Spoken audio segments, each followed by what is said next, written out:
দেখ voice change মানে হচ্ছে বাচ্য পরিবর্তন। কি বাচ্য পরিবর্তন, ঠিক আছে? বাচ্য মানে কি? বাচ্য মানে হচ্ছে কথা বলার ধরন, ঠিক আছে? ভয়েস মানে হচ্ছে বাচ্য, আর চেঞ্জ মানে হচ্ছে পরিবর্তন। আর বাচ্য মানে কি? কথা বলার ধরন। তাহলে ভয়েস চেঞ্জ মানে হচ্ছে কথা বলার ধরনের পরিবর্তন। কি রকম? যদি উদাহরণ দিই, আমি ভাত খাই। ইংরেজিতে যদি বলি আই, দেখ খাইটা চলে আসবে ইট রাইস ফুল স্টপ। এবার একই কথা আমি অন্য কোন ভাবে বলতে পারি, যেমন ভাত খাওয়া হয় আমার দ্বারা, ঠিক আছে? পূর্ণচ্ছেদ। তাহলে ভাত খাওয়া হয়, rice is eaten by me. এখানে খুব ভালো করে খেয়াল কর একটা জিনিস, যে দু জায়গাতেই ভার্বটা দেখ একটু চেঞ্জ হয়েছে, কিন্তু বাক্যের মানেটা কিন্তু একই আছে। আমি ভাতকে খাচ্ছি, ভাত আমাকে খাচ্ছে না। তাহলে প্রথম বাক্যে দেখ ইট আছে, আর দ্বিতীয় বাক্যে ইজ ইটেন আছে। একটা জিনিস খেয়াল করেছিস যে প্রথম বাক্যে খাই, কে খায়? আমি খাই। তাহলে আমার উপর জোর দেওয়া হয়েছে। আমিটা কি? আই বা আমিটা কি? কর্তা। কর্তা ক তয়রের আকার বা ইংরেজিতে কি বলে? সাবজেক্ট বলে, S Q B J E C, তাই তো? আচ্ছা, ভাত বা এখানে রাইস, এটা কি? এটা হচ্ছে অবজেক্ট বা কর্ম, ঠিক আছে? অবজেক্ট বা কর্ম। তাহলে আমি এখানে একটা জিনিস বলি যে অবজেক্ট চেনার উপায় কি আর সাবজেক্ট চেনার উপায় কি। এই যে ভার্ব, এই যে ভার্ব, এই ভার্বকে কে দিয়ে প্রশ্ন বলে। কে কয়কারে কে দিয়ে প্রশ্ন করলে, কে বা কারা দিয়ে প্রশ্ন করলে যে উত্তর পাওয়া যায় তাকে বলা হয় সাবজেক্ট। কে ভাত খায়? আমি। কারা ভাত খায়? কারা তো পাবো না এখানে, কিন্তু কে ভাত খায়? আমি খাই। তাহলে আমিটা হচ্ছে কি? সাবজেক্ট। আচ্ছা, আমি কি খাই বা কাকে, এই কি বা কাকে দিয়ে প্রশ্ন করলে যে উত্তর পাওয়া যায় তাকে কি বলে?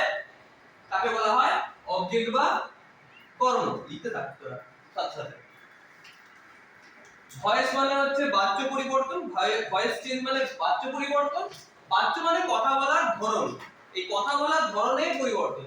কথা বলার ধরনটা চেঞ্জ হয়, কিন্তু কথার যে মানেটা কিন্তু একই থাকে। আমি ভাত খাই আর ভাত খাওয়া হয় আমার দ্বারা, দুটো একই কথা, ঠিক আছে? আমি ভাতটা খাচ্ছি। এবার আমি ভাত খাই, এখানে আই ইট রাইস, আই ভাত খাই। আর ভাত খাওয়া হয় আমার দ্বারা, rice is eaten by me. এখানে রাইসটা কি? অবজেক্ট। কি খাওয়া হয়? ভাত খাওয়া হয়। কে খায়? আমি খাই। তাহলে এখানে খুব ভালো করে দেখ, এখানে ইট মানে খাই, কে খায়? আমি খাই। কার উপর জোর দেওয়া হচ্ছে? সাবজেক্ট না অবজেক্ট? কার উপর জোর দেওয়া হচ্ছে এখানে? খাই, তাহলে আমার উপর, তাহলে আই। তাহলে এটা কি? এটা হচ্ছে কর্তা প্রধান, তাই তো? কর্তা প্রধান। তাহলে এইটাকে বলা হয় অ্যাক্টিভ। কর্তা যেখানে কাজ করবে, কর্তা যেখানে অ্যাক্টিভ বা সক্রিয়, তাকে বলা হয় অ্যাক্টিভ ভয়েস। অ্যাক্টিভ মানে হচ্ছে সক্রিয়। কর্তা যেখানে কাজ করবে, যেখানে কর্তা প্রধান, কর্ম অপ্রধান, সেখানে হচ্ছে অ্যাক্টিভ ভয়েস। হলো? আচ্ছা, এখানে খাওয়া হয়, কার দ্বারা খাওয়া হয় এটা ইম্পর্টেন্ট না কি খাওয়া হয় সেটা ইম্পর্টেন্ট? কি খাওয়া হয় সেটা ইম্পর্টেন্ট। তাহলে রাইস বা ভাতটা প্রধান এখানে। আচ্ছা রাইস বা ভাতটা আমি কি বলেছি? অবজেক্ট বা কর্ম। তাহলে যেখানে কর্ম প্রধান সেখানে কর্তা কি? অপ্রধান। যেখানে কর্ম প্রধান সেখানে হচ্ছে কর্তা প্যাসিভ বা নিষ্ক্রিয়। তাহলে এটা হচ্ছে প্যাসিভ ভয়েস। প্যাসিভ মানে হচ্ছে নিষ্ক্রিয়, কর্তা হচ্ছে নিষ্ক্রিয়, সেটা হচ্ছে প্যাসিভ ভয়েস যেখানে কর্ম প্রধান। তাহলে এই হিসেবে এটা হচ্ছে প্যাসিভ ভয়েস, এটা হচ্ছে অ্যাক্টিভ ভয়েস। তাহলে এবার আমাকে বল যে ভয়েসকে তাহলে কয় ভাগে ভাগ করা যায়? ভয়েসকে তাহলে দু ভাগে ভাগ করা যায়। একটা হচ্ছে অ্যাক্টিভ ভয়েস যেখানে কর্তা কাজ নিজে করছে, আর দুই হচ্ছে প্যাসিভ ভয়েস যেখানে কর্মটা হচ্ছে, কর্তা যেখানে অপ্রধান। কিন্তু কর্তা যেখানে প্রধান সেখানে হচ্ছে অ্যাক্টিভ ভয়েস, কর্তা নিজে সক্রিয়, কর্তা নিজে কাজটা করছে আর কাজটা করানো হচ্ছে কর্তাকে দিয়ে। কর্তা করতে চাইছে না, সে তাকে বাধ্য করা হচ্ছে করতে। তাহলে কর্তা এখানে নিষ্ক্রিয়। ঠিক আছে, ঠিক আছে। তাহলে আমাদের ভয়েস চেঞ্জের যদি ভাগ বলি, তাহলে আমি সোজা কথায় নিচে চলে এলাম যে ভয়েসকে কয় ভাগে ভাগ করা যায়? দুই ভাগে। একটা হচ্ছে অ্যাক্টিভ ভয়েস, একটা হচ্ছে প্যাসিভ ভয়েস। ঠিক আছে, অ্যাক্টিভ ভয়েস আর প্যাসিভ ভয়েস। আমার সুবিধার জন্য এটাকে এভি আর এটাকে পিভি ধরে নিচ্ছি আমি। ঠিক আছে, এটাকে এভি আর এটাকে আমি পিভি ধরে নিচ্ছি। আজ সবার লেখা হয়েছে, ওপরটা মুছছি, এই ওপরটা লেখা হয়ে গেছে আশা করছি এতটা অবধি। এতটা লেখা হয়েছে, তাড়াতাড়ি এতটা অবধি লিখে নে।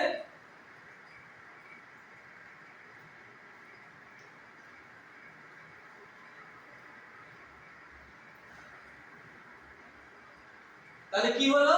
ভয়েস চেঞ্জ মানে বাচ্য পরিবর্তন। বাচ্য মানে হচ্ছে কথা বলার ধরন। ঠিক আছে, আমি ভাত খাই, আই ইট রাইস, এখানে আমি খাই, তাহলে আমি কাজটা নিজে করছি, কর্তা নিজে করছে, তাহলে কর্তা প্রধান বা কর্তা সক্রিয়। সক্রিয় মানে হচ্ছে অ্যাক্টিভ, অ্যাক্টিভ ভয়েস। ঠিক আছে, আর কি খাচ্ছি না ভাত খাচ্ছি, তাহলে ভাতটা হচ্ছে অবজেক্ট। কে খাচ্ছে না সাবজেক্ট, আমি, আমি হচ্ছে সাবজেক্ট। এবারে প্যাসিভ ভয়েসে ভাত খাওয়া হয় আমার দ্বারা, তাহলে ভাতটা হচ্ছে প্রধান। ভাতটা কি? অবজেক্ট ছিল, যেখানে অবজেক্ট প্রধান সেখানে কর্তা কি? নিষ্ক্রিয়, নিষ্ক্রিয় মানে প্যাসিভ। ঠিক আছে, তাহলে উপরের অংশটা আমি মুছছি। ঠিক আছে,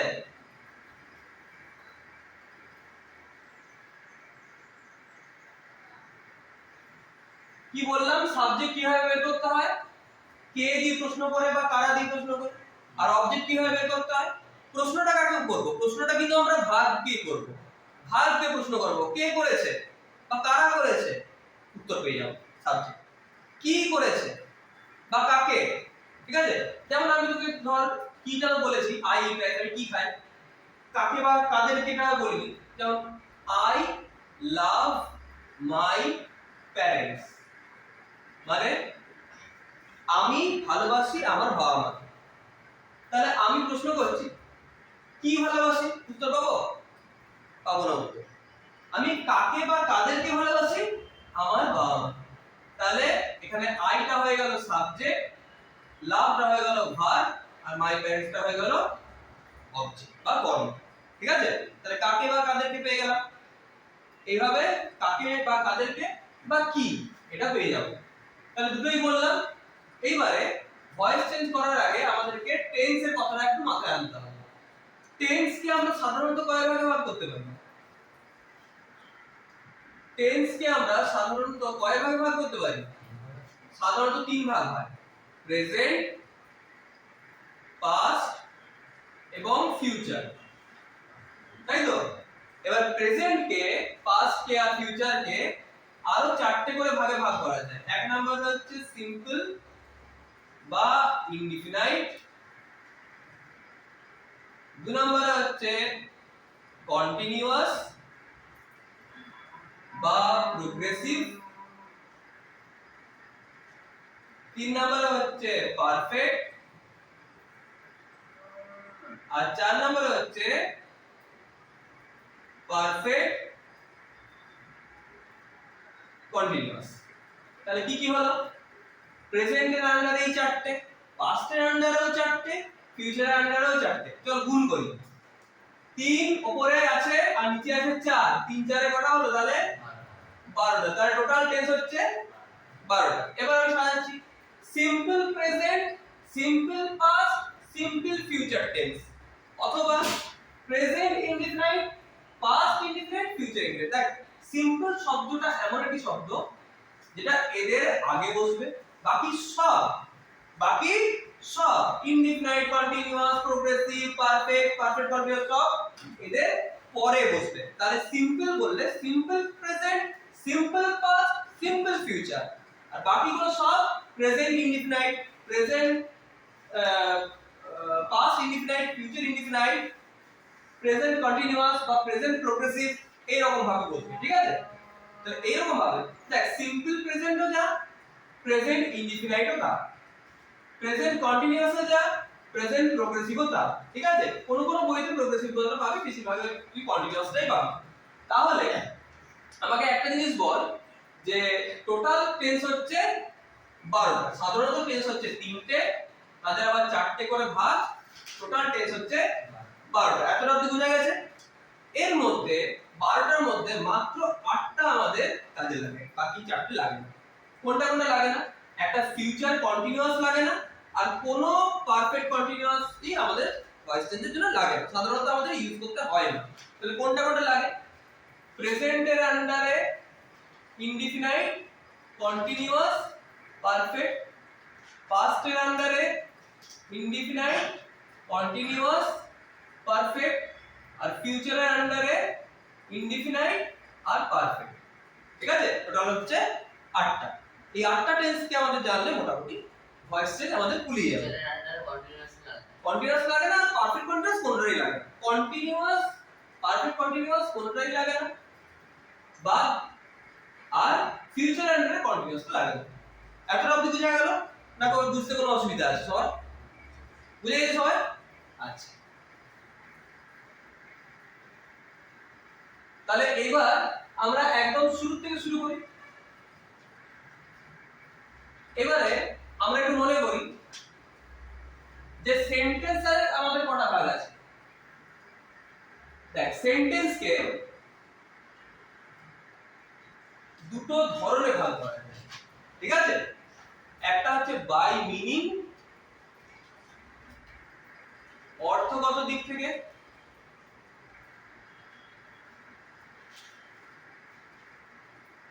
আর একটা হচ্ছে বাই স্ট্রাকচার, মানে গঠনগত দিক থেকে।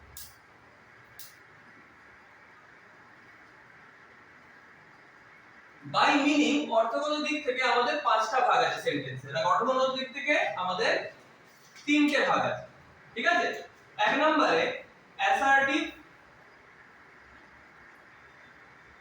2 নম্বরে ইন্টারোগেটিভ,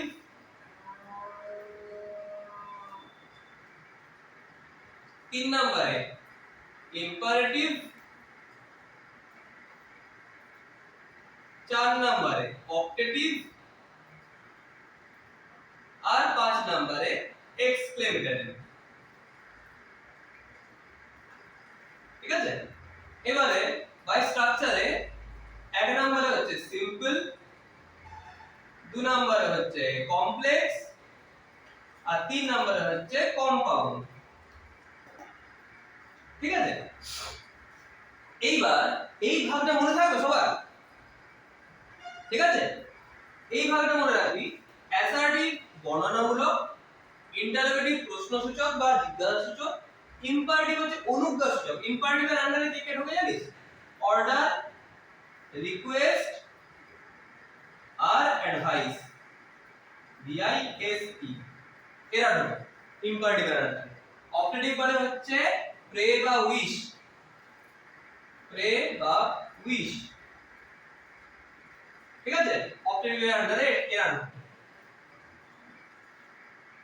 এক্সক্লেমেটরি আমাদের আবেগ সূচক। আর সিম্পল সেন্টেন্স মানে হচ্ছে সরল বাক্য, কমপ্লেক্স সেন্টেন্স মানে জটিল বাক্য, কম্পাউন্ড সেন্টেন্স মানে যৌগিক বাক্য। ঠিক আছে? তাহলে অ্যাসার্টিভ হলো ইন্টারোগেটিভ প্রশ্নসূচক, অ্যাসার্টিভ মানে বর্ণনামূলক বা বিবৃতিমূলক, ইন্টারোগেটিভ মানে প্রশ্নসূচক বা জিজ্ঞাসাসূচক, ইম্পারেটিভ মানে হচ্ছে অর্ডার, রিকোয়েস্ট, অ্যাডভাইস। ঠিক আছে? আদেশ, উপদেশ, অনুরোধ। অর্ডার মানে আদেশ, রিকোয়েস্ট মানে অনুরোধ, আর অ্যাডভাইস মানে উপদেশ। ঠিক আছে? অপটেটিভ হচ্ছে প্রে বা উইশ, আর এক্সক্লেমেটরি হচ্ছে যেটা আবেগ সূচক। এবারে চলে যায় সিম্পল সেন্টেন্স মানে সরল বাক্য, কমপ্লেক্স সেন্টেন্স মানে জটিল বাক্য, কম্পাউন্ড সেন্টেন্স মানে হচ্ছে যৌগিক বাক্য। ঠিক আছে? এতটা অবধি হয়েছে সবার? আচ্ছা, এবার আমরা মূল জায়গাতে ঢুকছি। ঠিক আছে? তো যদি নিচটা লেখা না হয়েছে, উপরটা অংশ লেখা হয়ে গেছিল আশা করি। এবারে ওখান থেকে দেখ, এক নম্বরে এর দাগে এক নম্বরে প্রেজেন্ট ইনডিফিনাইট মানে সিম্পল প্রেজেন্ট। আমি আর সিম্পলটা লিখলাম না, প্রেজেন্ট ইনডিফিনাইট টেন্স। ঠিক আছে? তার আন্ডারে অ্যাক্টিভ ভয়েস এবি, কি নিয়ম আসবে? সাবজেক্ট এস, সাবজেক্ট প্লাস মূল ভার্বের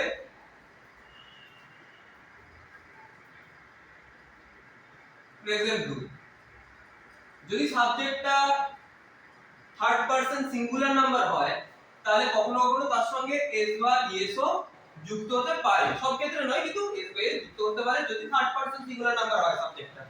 থার্ড পারসন সিঙ্গুলার নাম্বার মানে হি, শি, ইট, বয় বা গার্ল, দা বয় বা দা গার্ল, বা যে কোনো একটা নাম, রাম, রহিম, রবার্ট, যে কোনো একটা নাম নিয়ে নিন। হ্যাঁ, হিন্দু, মুসলমান, খ্রিস্টান সব ধর্মকে নিয়ে নিতে হবে। তাহলে Ram, Rahim, Robert, the boy, boy, he, she, it, যে কোনো একটা, এরা হচ্ছে থার্ড পারসন। থার্ড পারসন মানে যা আমি, আমরা এবং তুমি, তোমরা অন্তর্গত নয়, তাদেরকে থার্ড পারসন বলি, প্রথম পুরুষ। আর সিঙ্গুলার নাম্বার মানে এক বচন, এদের প্রত্যেককে একজনকে বোঝাচ্ছে। হি বলতেও একজন, শি বলতেও একজন, ইট বলতেও একজন। ঠিক আছে? যা আমি, আমরা এবং তুমি, তোমরা অন্তর্গত নয় সে তারা, সেটা হচ্ছে থার্ড পারসন। আর সিঙ্গুলার নাম্বার মানে হচ্ছে এক বচন। এখন তার ক্ষেত্রে এস বাই এস যুক্ত হবে, বাদ বাকি ক্ষেত্রে হবে না। যাই হোক, তাহলে এবার সাবজেক্ট প্লাস মূল ভার্বের প্রেজেন্ট রূপ ব্র্যাকেটে এস বাই এস যুক্ত করতে পারি যদি ওটা সাবজেক্টটা আমাদের থার্ড পারসন সিঙ্গুলার নাম্বার হয়। তারপরে অবজেক্ট, লাস্টে অবশ্যই ফুল স্টপ বসবে। ঠিক আছে? যেহেতু এটা সরি, আমার এখানে একটা ভুল হয়েছে। এখানটাতে আমি একবার এটা বুঝছি, এই জায়গাটাতে একটা জায়গা মিস হয়েছে, যে এক নম্বরে এর দাগে তোরা ফার্স্টে দে অ্যাসার্টিভ সেন্টেন্স, তবে আমরা ফুল স্টপটা বলতে পারবো। অ্যাসার্টিভ সেন্টেন্স, অ্যাসার্টিভ সেন্টেন্সে এক নম্বরে প্রেজেন্ট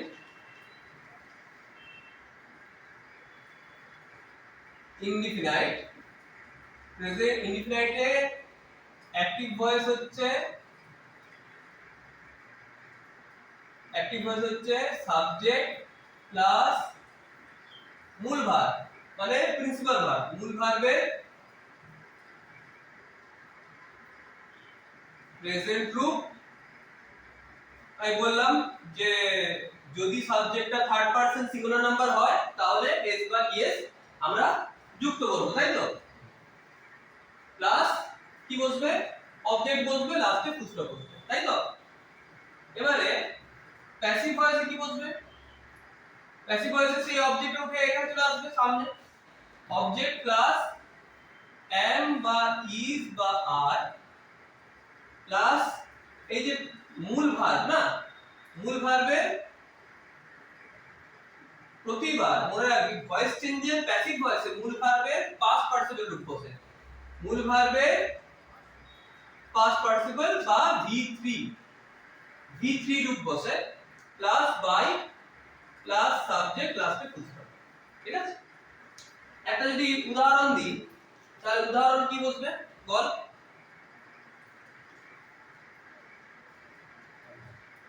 একটা উদাহরণ দে এমন যেটা প্রেজেন্ট ইনডিফিনাইটলি অ্যাসার্টিভ সেন্টেন্সে হবে। তুই ধরে দিতে পারিস বল, আর না হলে আমি বলি।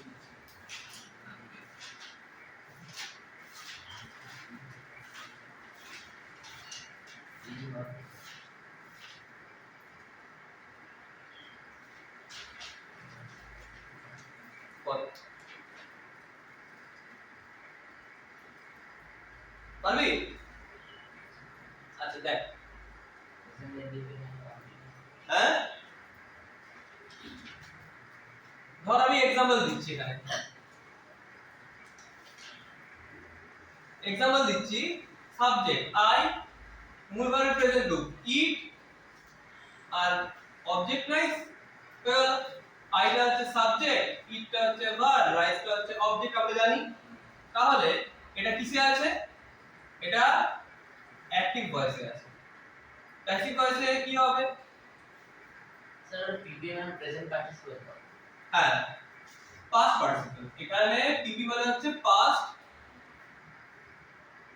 পার্টিসিপল। ঠিক আছে, প্রেজেন্ট পার্টিসিপল মূল ভার্বের প্রেজেন্ট রূপের সাথে আইএনজি হয়, মূল ভার্বের প্রেজেন্ট রূপের সাথে আইএনজি। ঠিক আছে, আচ্ছা এবারে প্যাসিভে আসছে অবজেক্ট। আচ্ছা অবজেক্ট যদি সামনে আসে তাহলে এখানে কোনটা সাবজেক্ট সামনে আসবে এখানে বল? রাইস। রাইসটা অবশ্যই। এবারে ইট, এবার রাইসের সঙ্গে মিলিয়ে আই এর সঙ্গে মিলিয়ে কিন্তু এখানে আসবে না, রাইসের সঙ্গে মিলিয়ে অবজেক্টের সঙ্গে মিলিয়ে আমি ইজ আসবে। রাইসের পরে কি বলবে? এম ইজ না অবশ্যই ইজ, তাহলে রাইস ইজ। এবারে ইট ভার্বটা দেয়া আছে, তার পাস্ট পার্টিসিপল রূপ করতে হবে। ইটের পাস্ট টেন্স হচ্ছে এট, এ টি ই। ইট থেকে আসে এট, এ টি ই, এটা হচ্ছে V1, এটা হচ্ছে V2, আর পাস্ট পার্টিসিপল ই এ টি ই এন, ইটেন। এটাকে বলা হয় কনজুগেশন অফ ভার্ব। লিস্ট দেয়া থাকে গ্রামার বইতে বা ইন্টারনেটেও থাকবে, সেখান থেকে পড়ে মুখস্থ করতে হবে। নিয়ম ওয়াইজ থাকে, তবে কিছু জিনিস আমরা কমনও পেয়ে যাই। যেমন ইটটা ভীষণ কমন একটা শব্দ, তাহলে rice is eaten, E A T E N. তারপরে বাই বসেছে, তাহলে বাই বসাও। আর সাবজেক্টের ক্ষেত্রে আইটা কিন্তু চেঞ্জ হবে, আইটা কি হবে? মি, লাস্টে ফুল স্টপ। যদি ফুল স্টপ না দিস তাহলে গোটাটা ভুল, শুধুমাত্র পাংচুয়েশন মার্কটা না বসালে কিন্তু গোটাটা ভুল হয়ে যাবে। তাহলে কি হলো? I eat rice, rice is eaten by me হলো। এবারে 2 নম্বরে present continuous tense. AV active voice, subject plus am বা ইজ বা আর প্লাস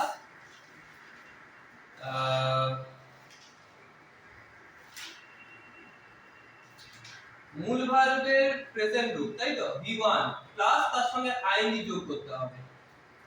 এবার তারপরে আসছে অবজেক্ট, লাস্টে ফুল স্টপ। প্যাসিভ ভয়েসে আসছে অবজেক্ট প্লাস এম বা ইজ বা আর। এক্ষেত্রে একটা জিনিস বলে দিই, এই যে প্রথমের এম ইজ আরটা আছে, এম ইজ আরটা আছে, এটা সাবজেক্ট অনুযায়ী বসবে, আর দ্বিতীয়তে যে এম ইজ আরটা আছে সেটা কিন্তু অবজেক্ট অনুযায়ী বসবে। ঠিক আছে, আমি দেখিয়ে দিচ্ছি ওটা পরে।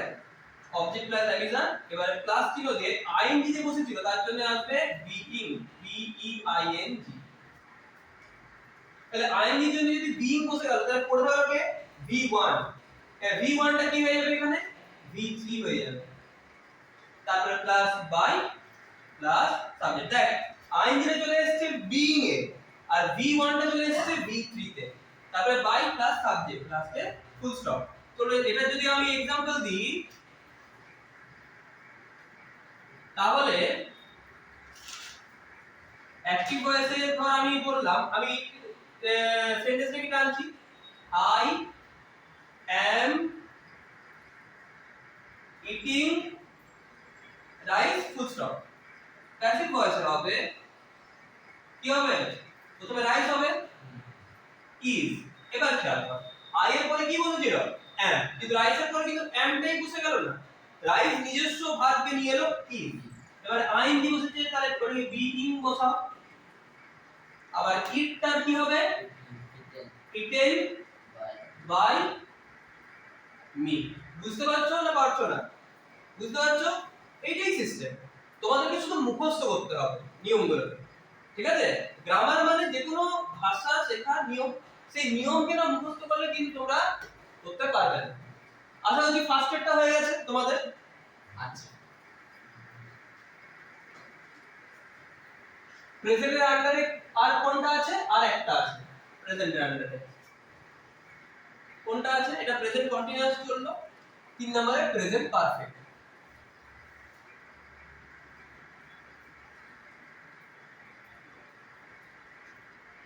Present perfect active voice, subject plus has বা have plus v3 plus object লাস্টে ফুল স্টপ। প্যাসিভ ভয়েসে অবজেক্ট প্লাস হ্যাজ বা have plus been plus v3 plus by plus subject লাস্টে ফুল স্টপ। তাহলে এক্সাম্পল দিচ্ছি অ্যাক্টিভ ভয়েসের জন্য I have eaten rice. কেন হ্যাভ হচ্ছে? কারণ থার্ড পারসন সিঙ্গুলার নম্বরে হ্যাভ বসে, বাকি সব ক্ষেত্রে হ্যাভ বসে, এটা নিয়ম। থার্ড পারসন সিঙ্গুলার নম্বরে হ্যাজ বসে, বাকি সব ক্ষেত্রে হ্যাভ বসে, ঠিক আছে? তাহলে first person singular plural have, second person singular plural have, third person plural have, এটা হয়ে গেল। এবার প্যাসিভ ভয়েসে রাইস, রাইসের ক্ষেত্রে কি বসবে? রাইস থার্ড পারসন, আর রাইস সিঙ্গুলার নাম্বার, রাইস শেষ তো নেই, ঠিক আছে? তাহলে rice has been eaten by me, হলো? আচ্ছা 4 নম্বরে চলে আয়, পাস্ট ইনডিফিনিট, ঠিক আছে? অ্যাক্টিভ ভয়েসে চলে আয়, সাবজেক্ট প্লাস আগেটা লিখেছিল মূল ভার্বে প্রেজেন্ট রূপ, এটা হবে মূল ভার্বে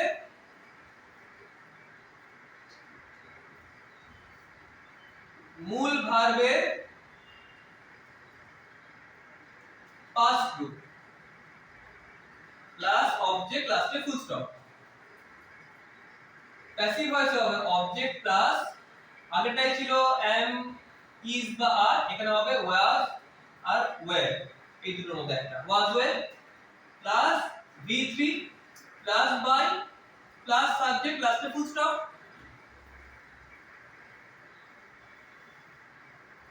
আশা করি তোদের এটা মোছা লেখা হয়ে গেছে, বুঝে দিলাম এটা, ঠিক আছে? আচ্ছা এক্সাম্পল দিচ্ছি, অ্যাক্টিভ ভয়েসে হচ্ছে আই কি বলেছিলাম পাস্ট টেন্সটা এট, আই এট রাইস, আমি খেয়েছিলাম ভাত। প্যাসিভ ভয়েস কি হবে? প্যাসিভ ভয়েস হবে রাইস, এবারে কি বসবে? এম ইজ আর তো বসবে না, এন কি হবে? রাইসের পরে ওয়াজ না ওয়্যার, কোনটা বসবে? ওয়াজ। তাহলে rice was eaten, rice was eaten by me, rice was eaten by me, ঠিক আছে? এটা হয়ে গেল। এবারে 5 নম্বরে চলে আয়, past continuous, ঠিক আছে? past continuous চলে আয়, অ্যাক্টিভ ভয়েস, past continuous চলে আয় অ্যাক্টিভ ভয়েস হচ্ছে সাবজেক্ট প্লাস ওয়াজ বা ওয়্যার প্লাস v1, সেক্ষেত্রে v1 ই হচ্ছে কিন্তু v1 plus ing, plus V1 মানে মূল ভার্বের প্রেজেন্ট গ্রুপ, ঠিক আছে, মূল ভার্বের প্রেজেন্ট গ্রুপ। প্যাসিভ ভয়েসে হবে অবজেক্ট প্লাস ওয়াজ বা ওয়ে প্লাস আইএনজি জন্য কি আসবে বিইং, আর V1 এর জন্য V3 plus by plus subject লাস্টে ফুল স্টপ, ঠিক আছে। আচ্ছা এক্সাম্পল দিচ্ছি। অ্যাক্টিভ ভয়েসের জন্য কি হবে I was eating rice. Passive ভয়েসে কি হবে রাইস ওয়াজ। দেখ এটা ভাবিস না যে আই ওয়াজ ছিল বলি রাইস ওয়াজ বসলো, আই এর জন্য ওয়াজ বসে রাইসের জন্য ওয়াজ বসে, দুটোর ক্ষেত্রে আলাদা। যেমন আমি বলেছিলাম যে আই এর ক্ষেত্রে হ্যাভ, রাইসের ক্ষেত্রে হ্যাজ, নিজে নিজের জন্য। রাইসের জন্য ওয়াজ, আই এর জন্য ওয়াজ, নিজে নিজের জন্য বসেছে। রাইস ওয়াজ, তারপরে আইএনজি এর জন্য বিইং, বিইআইএনজি। ইট এর জন্য ইটেন আসবে ইএটিইএন, তারপরে বাই মি। এত অবধি হয়েছে সবার করা? এই যে 5 অবধি উপরটা মুছছি আমি, ঠিক আছে।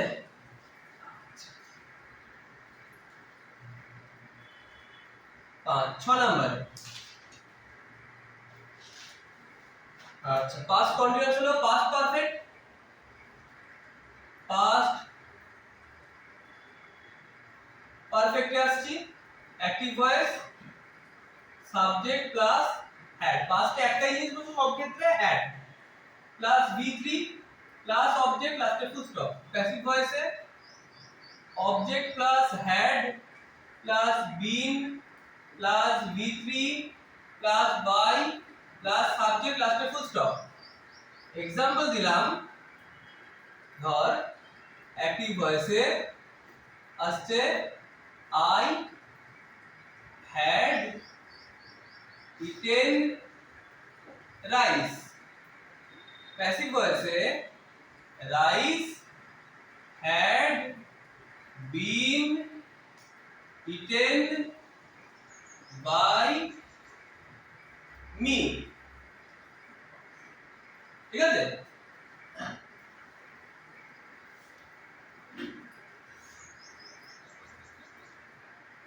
সাত নম্বরে চলে যায় ফিউচারে। Future indefinite. অ্যাক্টিভ ভয়েসে চলে যায় সাবজেক্ট প্লাস ফিউচারে কি হয় শ্যাল বা উইল প্লাস V1 মূল ভার্বের প্রেজেন্ট গ্রুপ প্লাস অবজেক্ট লাস্টে ফুল স্টপ।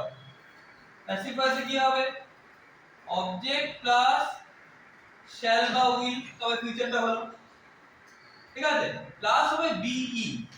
বিই টা কেন বসলো V1 এর জন্য, তারপরে V1 টা কি হয়ে যাবে V3 হয়ে যাবে প্লাস বাই প্লাস সাবজেক্ট, ঠিক আছে। যদি আমি এক্সাম্পল দিই তাহলে কি হবে এক্সাম্পলের ক্ষেত্রে হচ্ছে আই এর ক্ষেত্রে কি বসে সাধারণত শ্যাল বসে, এখনকার দিনে উইলও বসে অনেক জায়গাতে। আই শ্যাল V1 ধরে নে ইট, মূল ভার্বের প্রেজেন্ট গ্রুপ ইট রাইস। একটাই সাবজেক্ট একটাই ভার্ব একটাই অবজেক্ট দিয়ে করার মানেটা কি যাতে তোরা বুঝতে পারিস, ঠিক আছে। আচ্ছা এক্সাম্পল এটা অ্যাক্টিভ ভয়েসে, ঠিক আছে, এটা অ্যাক্টিভ ভয়েসের এক্সাম্পল। অ্যাক্টিভ ভয়েসে প্যাসিভ ভয়েসে কি হবে প্যাসিভ ভয়েসে হবে রাইস। রাইসের ক্ষেত্রে কি হবে যেহেতু থার্ড পারসন উইল বসবে, সাধারণত ফার্স্ট পারসনের ক্ষেত্রে শ্যাল বসে, সেকেন্ড পারসন এবং থার্ড পারসনের ক্ষেত্রে উইল বসে।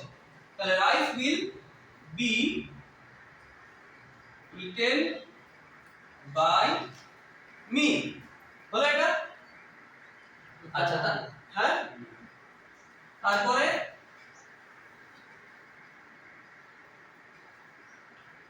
8 নম্বরে ফিউচার কন্টিনিউয়াস তো হবে না, তাহলে ফিউচার পারফেক্ট।